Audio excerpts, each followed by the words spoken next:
Hello students, आज हम लोग एक नए चैप्टर को देखेंगे। उसका नाम है लाभ तथा हानि।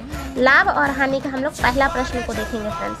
दो वस्तुओं को 800 रुपये और 800 रुपये में खरीदा जाता है। एक को 40% लाभ पर तथा दूसरे को 40% हानि पर बेच दिया जाता है। ज्ञात कीजिए पूरे व्यापार में कितने प्रतिशत का लाभ अथवा हानि होगा।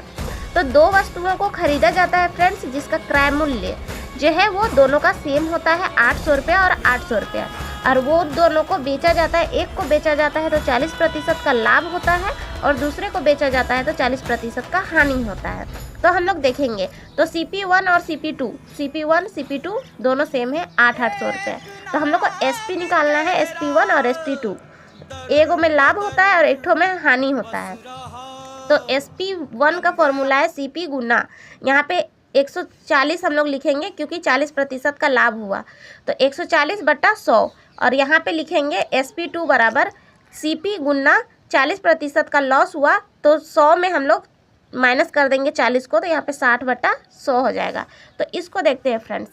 तो हम लोग का CP है 800 रुपया गुना 140/100, 2 जीरो से 2 जीरो काटेंगे, बराबर हो जाएगा फ्रेंड्स 8 चौके 32, 8 और 1 9, 920 रुपये हो जाएगा। हम लोग का जो बेनिफिट है 40% का, उसको हम लोग जो बेचे उसका मूल्य हो जाएगा 420 रुपये। 420 रुपये में अगर हम लोग बेचेंगे तो हम लोग का 40% का लाभ होगा। अब हम लोग SP2 देखेंगे फ्रेंड्स। तो SP2 में हम लोग देखेंगे 800 गुना 60/100, 2 जीरो से 2 जीरो काटेंगे, 8 छक 48।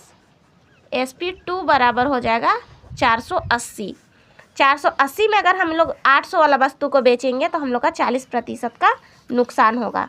तो हम लोग कुल CP देखेंगे। कुल CP 800 + 800 है, बराबर 1600 हो जाएगा। यहाँ पे कुल SP देखेंगे, बराबर 920 + 480, तो ये भी हो जाएगा 1600 रुपये। अब हम लोग देखेंगे कि 1600 में हम लोग माइनस करेंगे फ्रेंड्स, तो हम लोग का 0 हो जाएगा। तो इस बिजनेस में, इस व्यापार में हमें ना लॉस होगा और ना ही हानि होगा, ये शून्य होगा। ये आंसर हुआ।